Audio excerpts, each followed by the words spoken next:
Hello guys, welcome back to a new episode and new season of the Untold. I'm super excited to show you these guys after a long time because this one had a lot of national security issues and it had to be sorted out before I could release this. So I'm glad I'm showing this to you guys. Anyway, the story here is going to be about how one man and his two assistants somehow took over the country for 6 hours in the early 80s, and this was such a daring move from them. And today I'm going to explain to you and show you why it happened, what led it to happen, why it failed, and what they could have done to succeed. Now, I'm not giving anyone any ideas here to overtake or overthrow the government, so please, that's a disclaimer. Do not do that. Do not, in capital letters, please do not do that. Anyway, before I also continue, I want to tell you guys that this has a lot of 80s vibes, so you will see a lot of 80s politics, 80s music, 80s themes. Hope you didn't get rickrolled, by the way. Never gonna give you up, never gonna let you down. Anyway, you'll see a lot of those kind of 80s vibes here.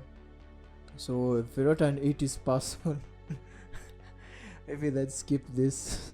But yeah, anyway, you can see that's Moi's bed, as you can see over there, President Moi himself. You can also see his fimbo over there, the one that used to rule with an iron fist in his regime. Anyway, I think he's in the toilet or bathroom, or probably he's sleeping, who knows. But let me move on. Anyway, let's move on with the story. So all this began on 1st August 1982 at 3 a.m. Some daring soldiers, who I think were sent by these three protagonists to attack Islay Air Base and take over it. And I guess their plan was to capture air bases, because air bases had the Air Force, and when you capture the Air Force, you kind of have the strongest unit of the army. I guess that's what the idea was. So it was by the Air Force, from the Air Force, and to the Air Force. Yeah, so the Air Force was overthrowing the Air Force to overthrow the government, if that makes sense.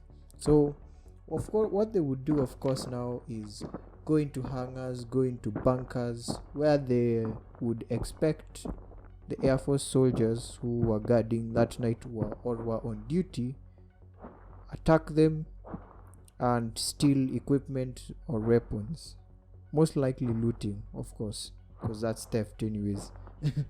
So they would basically use the tactic called flanking, and this means getting behind your opponent and firing or slowly killing them by slitting their throats or something of that sort. But they would basically flank them. So they would wait for the perfect timing and then instantly just kill them instantly. That was the idea. And then by 4 a.m. they took over Embakasi Air Base as well. So things were about to get dirty here. Then they were just capturing airbase after airbase by then, and before they knew it, they had captured most of Nairobi. Actually, I would say most of Nairobi.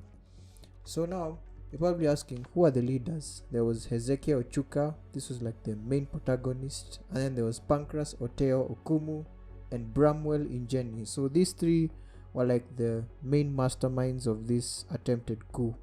So you can see them right here also, and I'll be using this graphic to just represent them because I can't really use their faces, so please bear with me, guys. Hope these faces actually create the narrative in the story. Anyway, so by 6 a.m. Ochuka and Pancras captured the Voice of Kenya radio station in central Nairobi, from where they were planning to tell the whole nation that they had overthrown the government. And they did this by capturing the radio presenter Leonard Mbotela, who they planned to use as a voice to tell the country, hey, we've captured the entire country. This is what you should do, and this is what you should do. and this is what they want from the government, and blah blah blah. That was the idea. So of course Leonard was kind of hesitant to do that thing, but he was quite daring too. I mean, you could see guns pointed, so it's kind of a little bit hesitant, but of course he had to say it, otherwise I think they would have probably killed him. It's quite also a scary time for him, so they would struggle with him until I think he gave in and finally just said it. And I might just let this speech play on. So I'm just going to let this speech play on. It's going to explain everything. And as you can see, they have cigarettes there, also an 80s vibe. So I'll let this play on. This is the voice of Kenya, Nairobi. Time now is 12 minutes past 6. You are hereby informed that everybody is requested to stay at home. There should be no movement in town. The government has now been taken over by the military until further notice. Alright, that concludes the end of part 1. Now I'm going to move on to part 2, where I explain how Njeni wanted to plant a bomb in the State House and let you know whether did he succeed, did not succeed. Let's find out. Anyway, so he had acquired 2 pilots from the Air Force, and he was trying to convince them. All this was happening while these guys were still capturing the radio station at 6 a.m. So they were planning to drop bombs using 3 F-5 jets.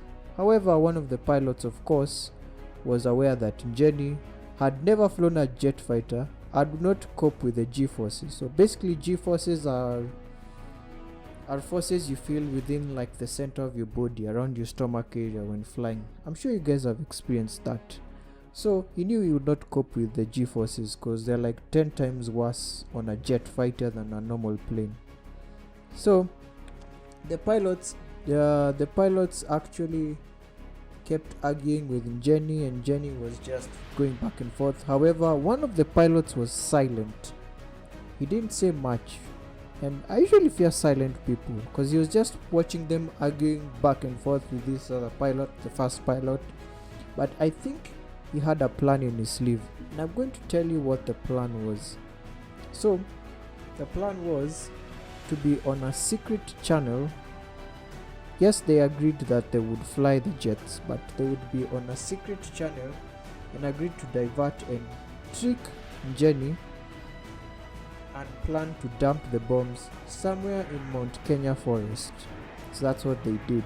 So as they were flying the jets, Njeni's thinking, yeah, we're going to bomb the State House, even though I'm pretty sure that the president wasn't there at the time. Of course, he's a smart man. He probably knows something is going down. But here's the thing. He was tricked without his knowledge. And before he realized that they were on a secret channel and they agreed to divert the plans, it was too late. And by too late, I mean he couldn't catch up to them. So they planted the bombs in Mount Kenya forest, and that was it. That whole plan just flopped. All probably because I think Njeni did not look keenly enough to the second pilot. As you would have noticed, something was up. So this coup was strategically planned to coincide with the war games taking place in Lodra, where most of the leadership, and I think also including the president, was away. So Njeni, of course, if he thought the plan was to kill the president was far away. So the senior most people that were present were General John Sawe, General Mohammed, Bernard, and Humphrey Njoroge. These were the only senior people there. Only 2 generals were present. So you can imagine what happened. So the 4 of these decided to meet at a house, and they all unanimously agreed that Mohammed would be the leader and that would lead these guys to take down the coup. So they strategically planned this overnight on how they will take over this nation and bring it back to the government and impress our president Moi Harambe. Anyway, they planned how they would do this. They argued back and forth, and they decided that the first mission was to assemble a team of 30 officers from Kahawa Barracks. So I think that's what they decided. And I think Mohammed was the one who decided this, because of course they needed a team to take down these three guys who had somehow taken a third of the Air Force with them. I don't know how he managed to convince a third of the force. Ochuka was a strong man. So the 30 of them met in Kahawa Barracks to decide how they're going to take over this government that was somehow taken over by three rebels. And well, not really three rebels were the leaders. So he stood them down in the hot sun and told them this is how it's gonna go down.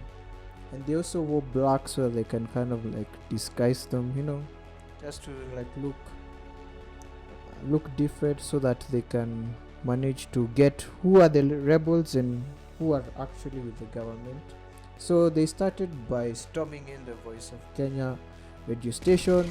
They killed or captured the rebels, either one of those two, and with the help of Leonard Botella, a broadcaster who was once captured by Ochuka, was saved by Mohammed, and now he was told to announce that, hey, the government has survived the coup and that Moi has gained the power.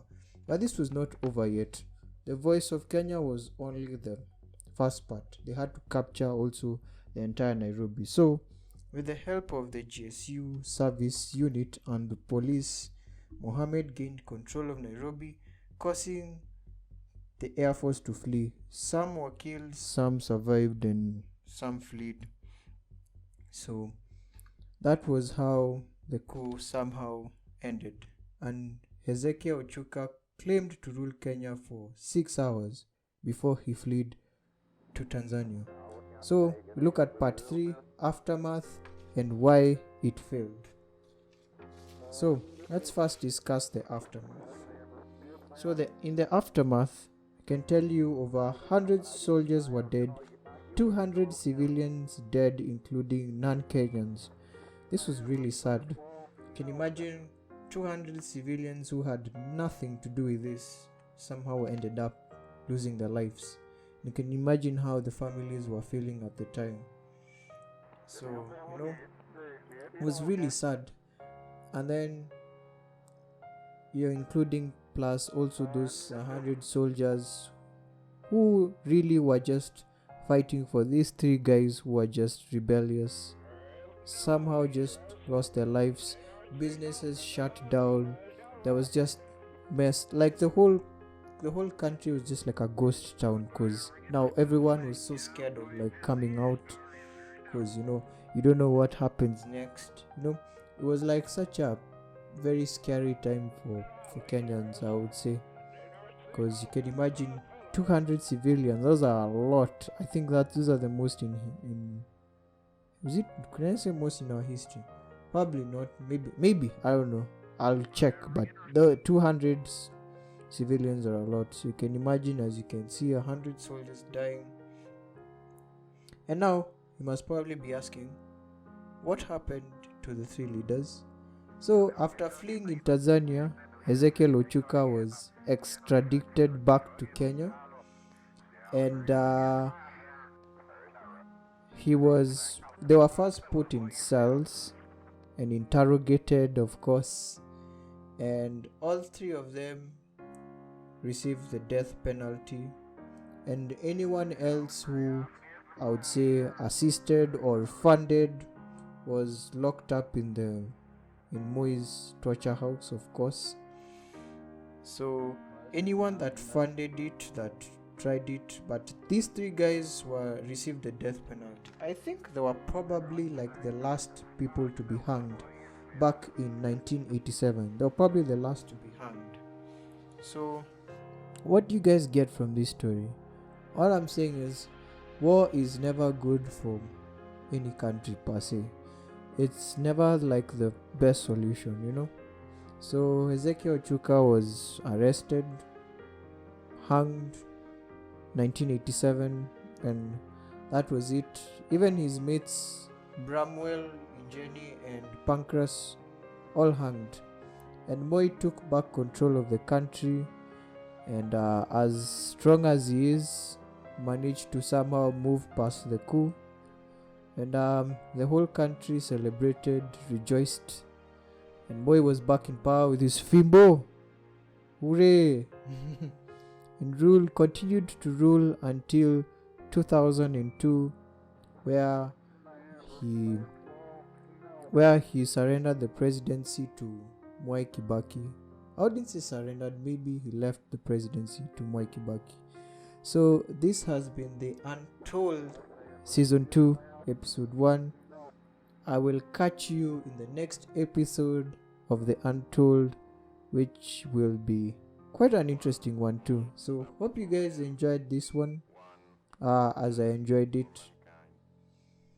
Yeah, one small step for man, one giant leap for mankind. Let's go. See you guys, and Visca!